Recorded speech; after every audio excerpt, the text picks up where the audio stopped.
You told me when we met for the first time that you've been thinking about the movie, and that you've been thinking that it will be good if I will do this movie, even we didn't know about each other. Absolutely, you know. And when it started, the thinking about the movie? Oh, the thinking about the movie, it started when my father wrote the memoir.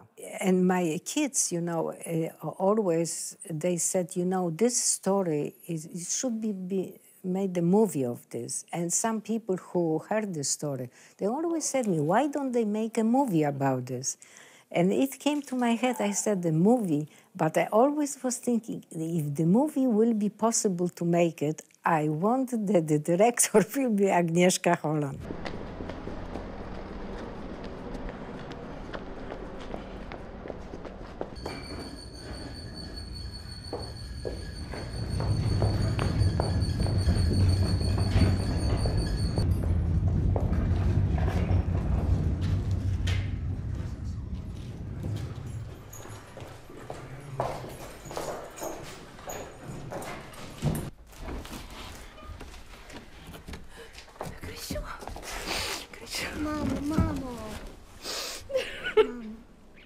I never wanted that this will be made by Hollywood. Mm-hmm. Never. I always wanted that it will be made by somebody who live in Europe, who know the story, who can feel it. Mm-hmm. And I said, the person for me is Agnieszka Holland. I didn't know you, but it was in my mind. Well, and I didn't know about you. It means the producers, Canadians, told me that no one survived. Yes. In some way also, when you are doing true story, you don't want so much to have around of people who've been the part of the story, because it's terrible responsibility, you know. And suddenly, after I shot the film, I'm receiving the letter through my agent from you. So it was like really, you know, like letter coming from, I don't know, another world.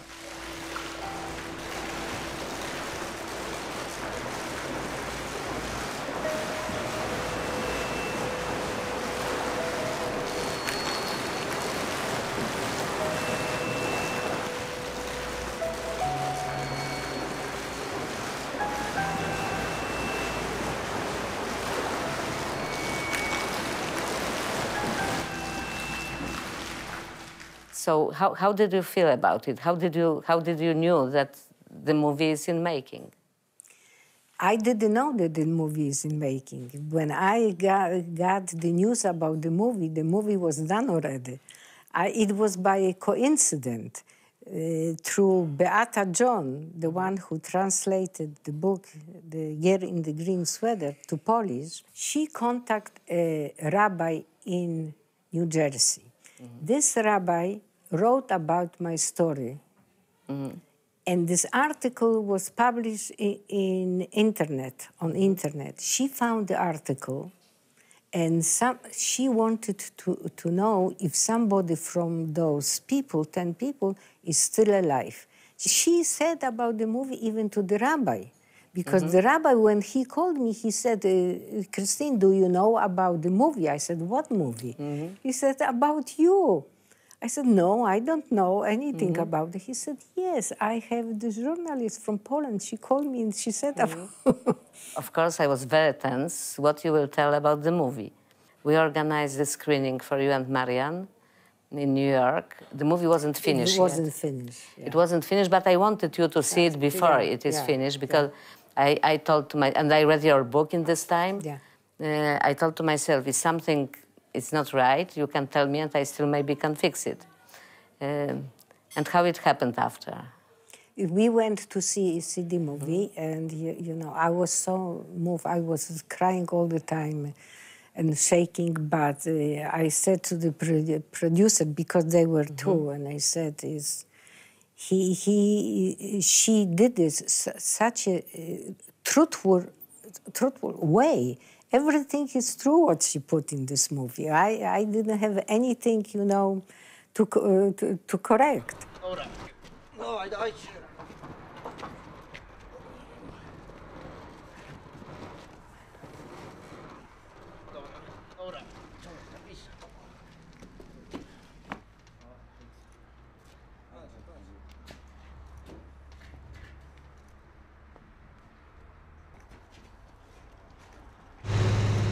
I always felt that the Holocaust ended, of course, fortunately, with the end of the war, but that the danger of that, that the latent kind of the possibility that it will come back against Jews or against different people, it's never ended.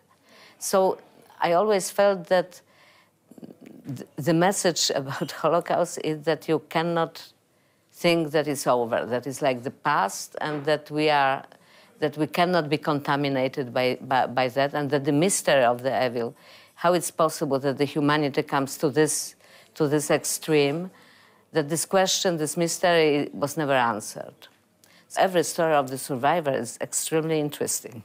It is, any story of the survivor is so dramatic and so full of the human choices and the human emotions and the dangers that, you know, when you read the story like that, you know, you see, yeah, it is the movie. It is the movie, and this movie can be exciting.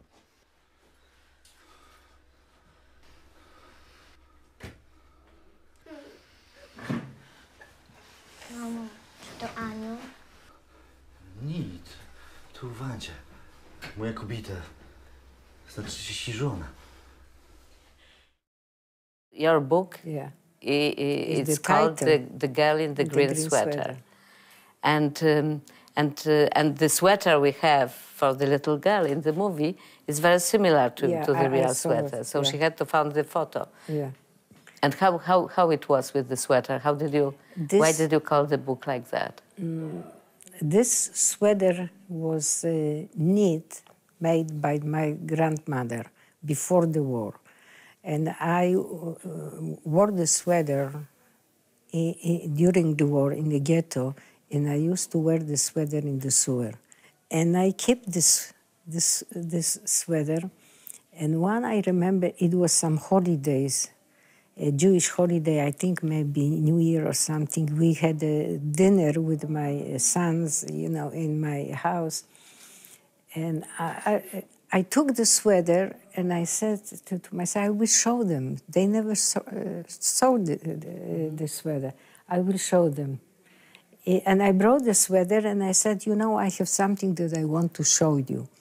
And I picked the sweater and I said, you see, this is the sweater that I was wearing in the sewer. And they were stunned, you know, they look at this and their reaction was, Mom, you were so little. Mm-hmm. This was the first word, but both of them. The sweater was like a part of me, you know, it was like something reminded me about my grandmother, about my lost family. Krysiu! No nie chcę zobaczyć, to chodź. Nie mówi. Krysiu! Podarła swoje rysunki. O co się schodzi, Krysiu? Nie wiem, co robić.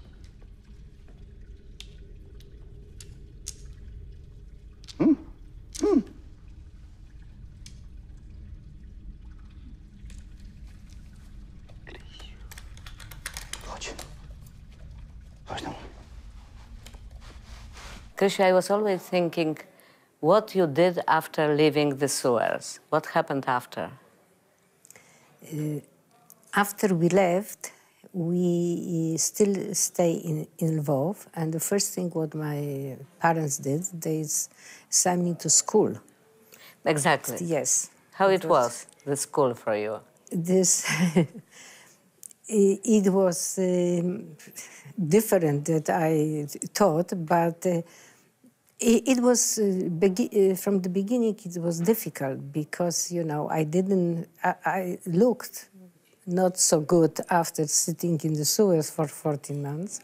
And then, you know, I didn't have what to wear, and I didn't have shoes.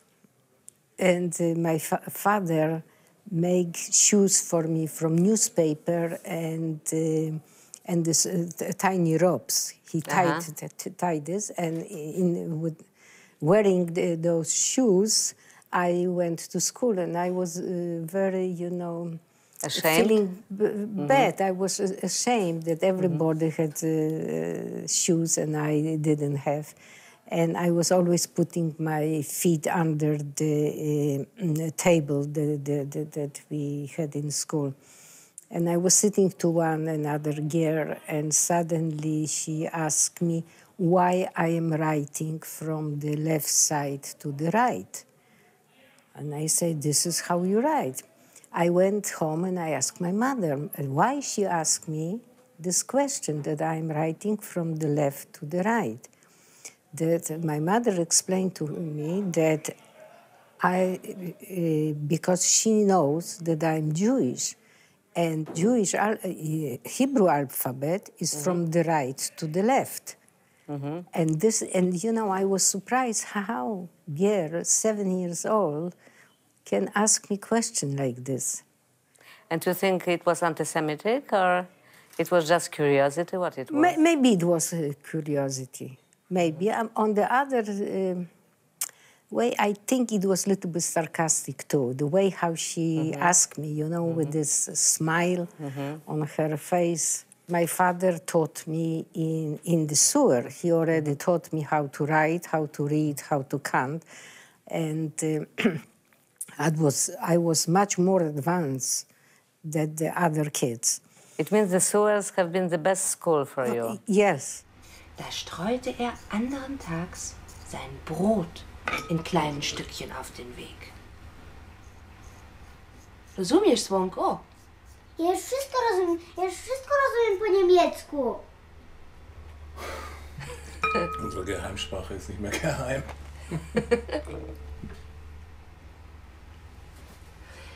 Alles ging wie das erste Mal. It is true that your little brother, when you went out from the sewer, that he cried and said that he wants back? Who wants to go back. My brother was, he's 3.5 years, he was younger than me. And when he went to sewer, he was like less than 4 years old. And being there for 14 months, he forgot that other people exist and the other world exists outside, besides the sewer.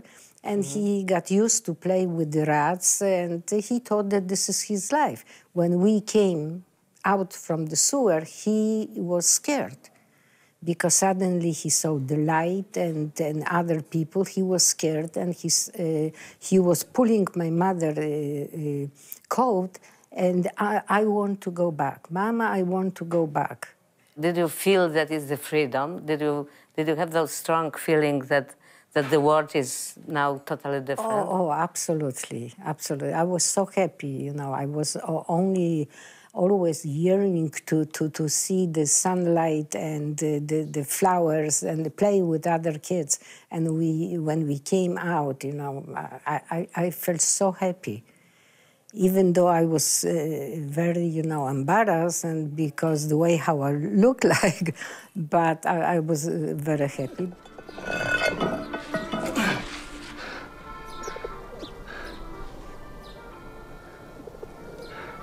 Oddychaj głęboko. Jeszcze raz śmiało.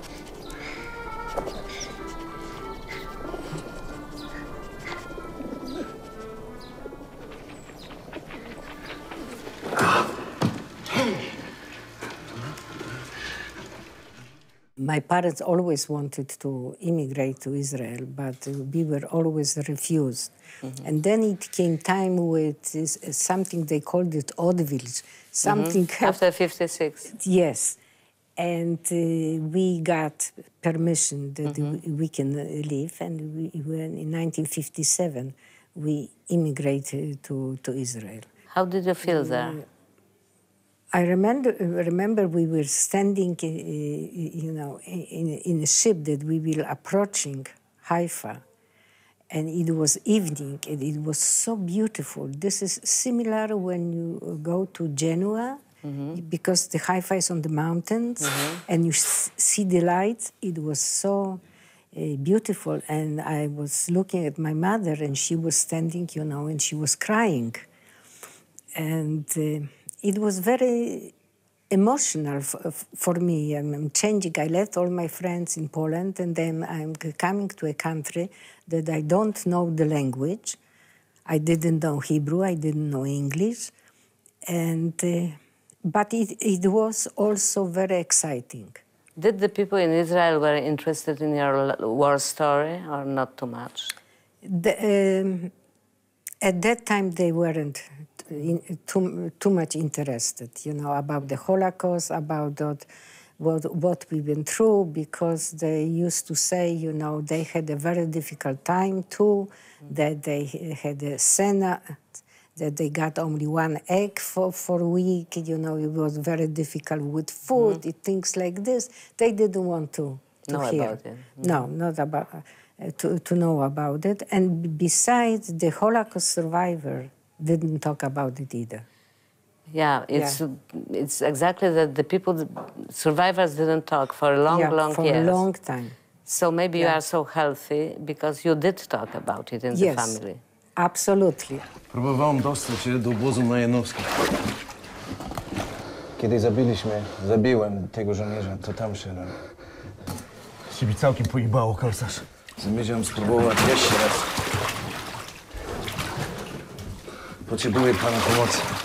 Ty wiesz, co się stało? Za tego jednego szwaba stracono 50 niewinnych Polaków. Szczepkę powiesili. Szczepkę? Kobieta w ciąży się została. To mi więcej nie gadał Janowski. Nigdy. In 45, yes, 45, we left Lvov and we went to Krakow. We left Lvov, you know, in few hours because somebody came to my father and said, you know, you have to escape because the NKVD, the right now, they call them KGB, they are after you, they want to send you to Siberia because before the war, you were a bourgeois, you had a private business. And this is why, you know, it was maybe in 1 hour. My mother took few things and we ordered the fiaker, the dorożka. I went to the railroad station and we were hiding. I remember, you know, they came, the NKVD came and they were calling Higer. Yeah. So you've been in hiding again? We were yes, we were hiding again. And Socha, he left, and his family, they left also, the same time? Socha left before us, even, because they wanted to arrest him too, because they thought that he was German spy. And my father went to the office with Mark Julius and my mother, and they said, listen, he saved 10 Jewish people. He's not a spy. And they, you know, tried to convince them that he is okay, that he never was a spy. But Socha left immediately. Yeah, he and did you meet him in Poland? Yes, we stayed with him in his apartment for a few days in Przemyśl before we went to Krakow, and he left to Gliwice. And then you learned that he died? Yeah, suddenly we got the news, the telegram came that he died, that he passed away. That means he was killed, yeah. Did you go to the funeral? Oh, yes, we immediately... The children also? Yes. Everybody? Everybody. We went to the funeral, and I remember this was the worst time for me when I was standing there, you know, next to the coffin when he was laying. It was terrible, terrible. Because for me, he was like a father.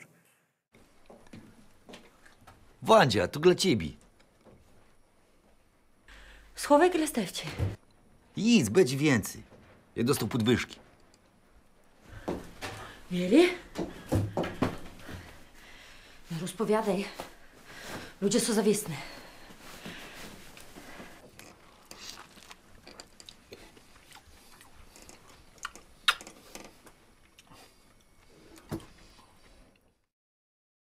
So we've been talking about the first, for you, public screening, and it was the big screening. It was kind of the gala premiere in Toronto during the festival.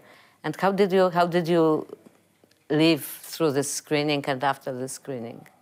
through this screening, for me, it was, you know, I look at this and I relive once more.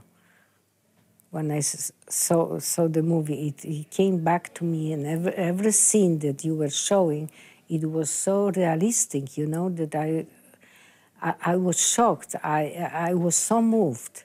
I was shaking, and I was keeping, you know, not to cry, and I was only afraid when they called me to the stage. To the stage, because I presented the crew and the actors at the beginning, and I told to the audience that it was full big theater. I don't know, it was 1,700 people. Yes, that if they will have the patience to stay till the end of the credits, I will present to them somebody special.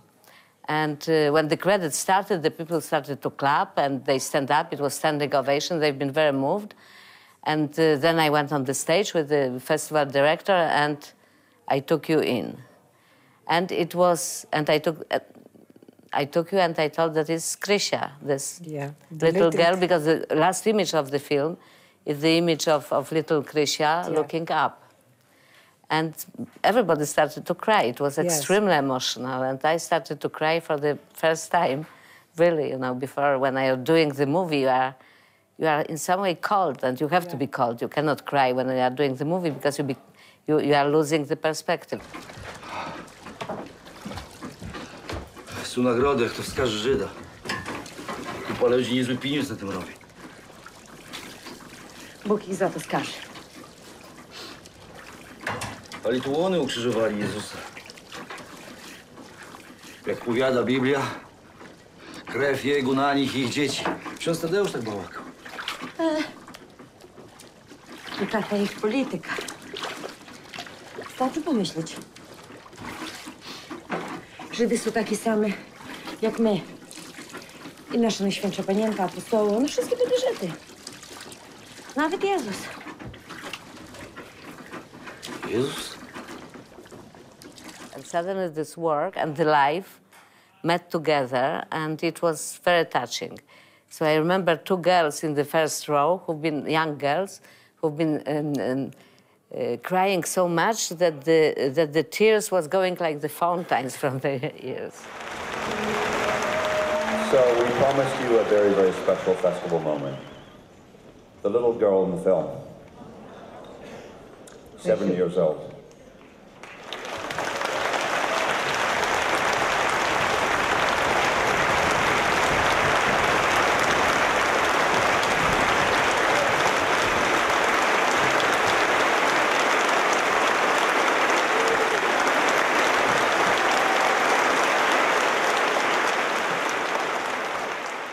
I would like to thank Agnieszka for her terrific job, what she did in such about such a terrible part of the history. But this is very important, and I really, really, from the depthness of my heart, I thank you. I thank her for the job what she did, and I thank to the organizer that they organize and show this movie during the festival. And I thank all of you for coming and watching the movie. Thank you.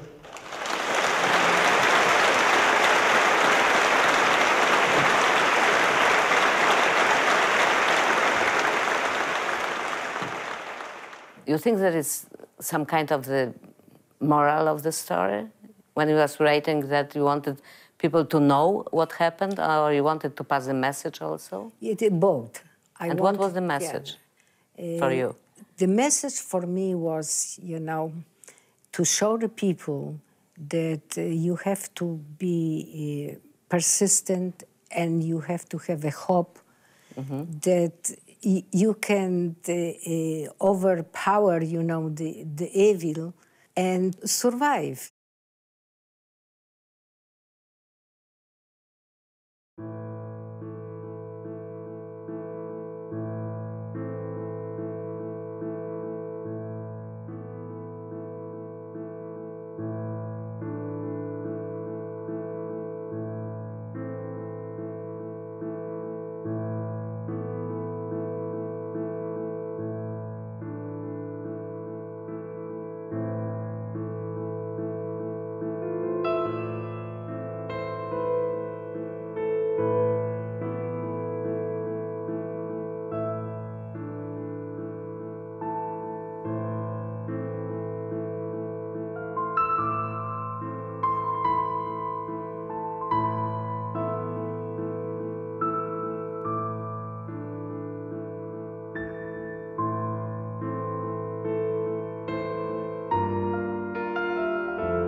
I think it's fine. Yeah. I will, you know. Yeah. Nie wszystko wychodzi. Because if it's dark, it looks not so nice, I think. We make a little bit patina on it. On this one? Yeah, a little bit. Okay, maybe a little darker.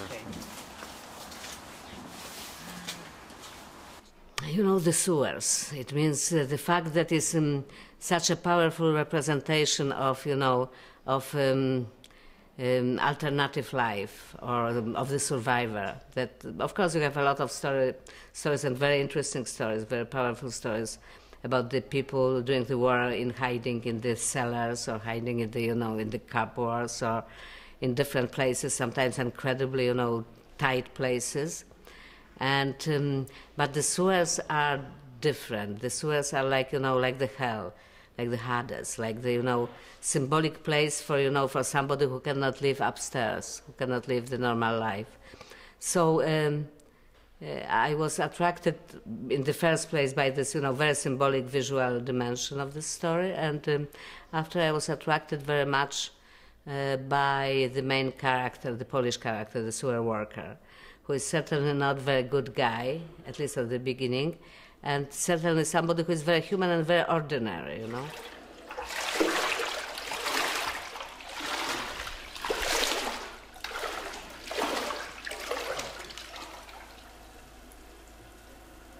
Ja, dieser ganze Setbau ist gebaut worden, um natürlich die Atmosphäre so realistisch wie möglich zu halten für den Film und das Klaustrophobische und Beengte, das Angsteinflößende zu haben und parallel dazu für alle, sag ich mal, annehmbare und professionelle Arbeitsbedingungen zu haben, leuchten zu können und entsprechend Wassereffekte irgendwie auch hier bespielen zu können. Das heißt, wir haben sehr viele Rohre, die überall befestigt sind, wo dann im Zweifelsfall auch simuliert werden kann, dass Regen fällt oder dass Abwässer in die Kanalisation gespült werden.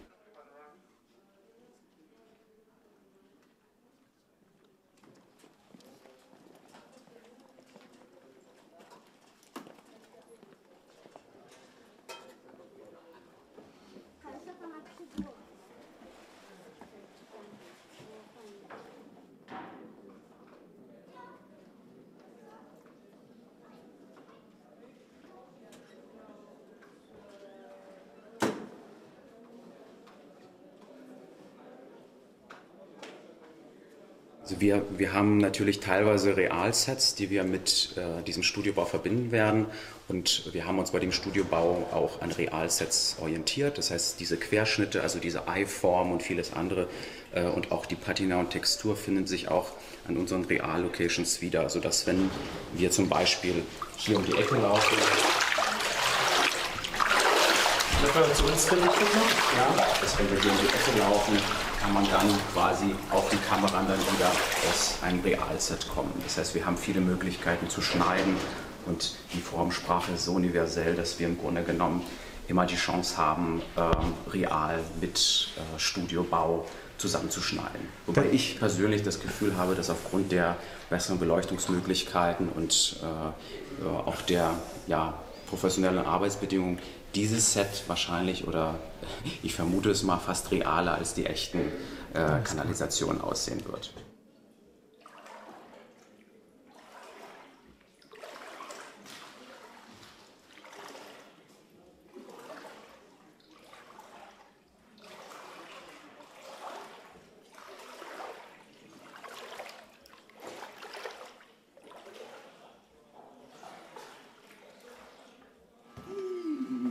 Ja!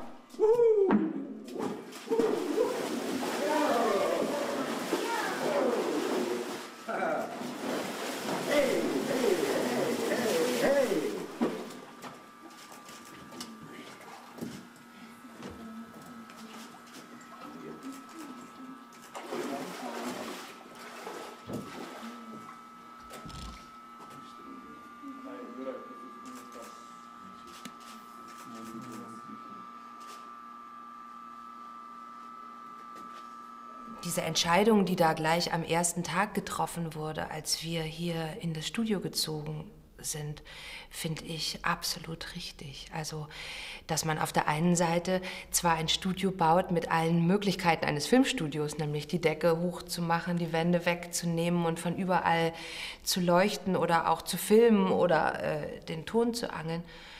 Und dass dann die Regisseurin aber bei den ersten Bildern entscheidet, das möchte ich alles ganz anders haben. Ich möchte, dass es kein anderes Licht gibt, außer das, was de facto realistisch war. Und es ist viel dunkler, als man sich das vorstellt. Viel schwieriger zu lesen, zu stricken. Licht ist was ebenso Wertvolles dann wie Wasser und Nahrung. Das finde ich absolut richtig. Und das hilft sicherlich uns beim Drehen, wenn man quasi nicht diese Abstraktionsleistung erbringen muss, dass zwar taghell ist, aber später im Film, sagen wir mal, verdunkelt wird, sondern man sieht real nichts. Aber ich denke auch, also vor allem für den Film selbst ist das wichtig, dass das nicht, also das ist ja zu spüren, das ist zu riechen, das ist zu sehen für jedermann, der auch vielleicht nicht ganz so bewandert ist mit den Möglichkeiten von Filmstudios, aber wie real das ist und wie glaubwürdig, das überträgt sich, glaube ich, ganz unmittelbar.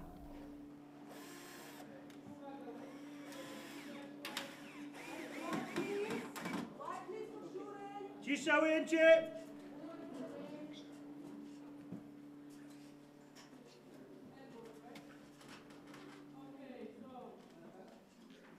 And action!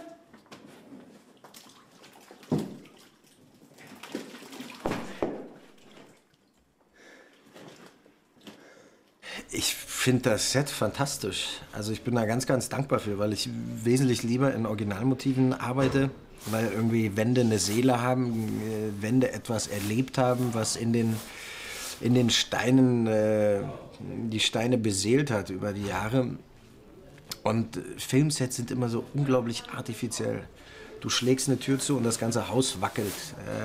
Du hörst jeden Pieps, draußen fahren die rum und Autos laufen, Autos fahren in der Halle, wie man hier wahrscheinlich bei dem Interview auch unter anderem hört.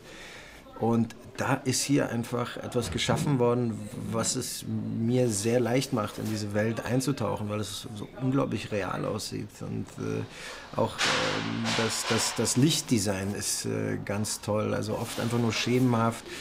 In diese abgebröckelte Mauerstruktur. Man hört das Wasser plätschern und man lebt wieder einen Tag und weiß wieder nicht, ob es eigentlich Tag oder Nacht ist. Das finde ich sehr, sehr toll und bin da dankbar für. 163 class 164/5 take 2 A and B come marker. Running.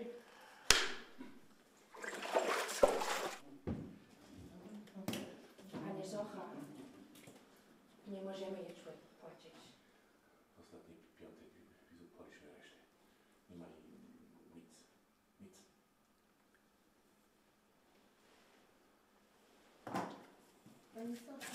Oni nie wyszli na Nie teraz. Dobra, no właściwie.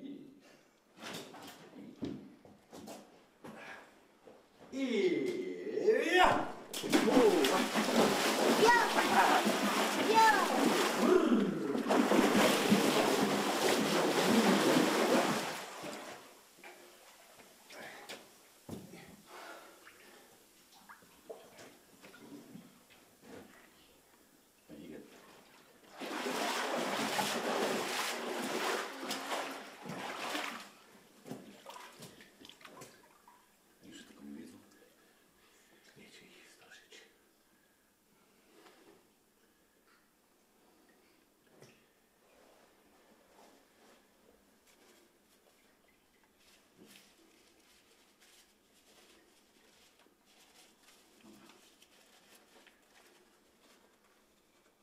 To za następny tydzień.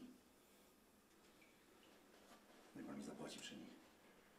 Nie chcę nawet myśleć, że frajer robią to wszystko za bezdurnie.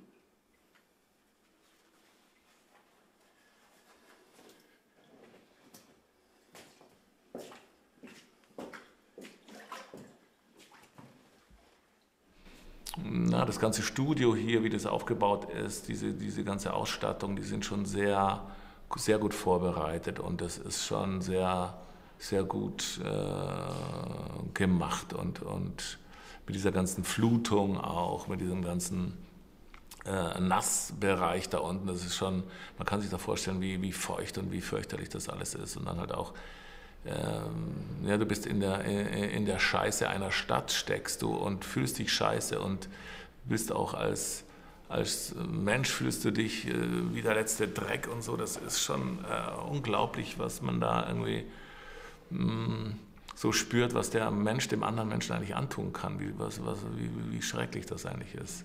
Warum das überhaupt passiert oder passiert ist.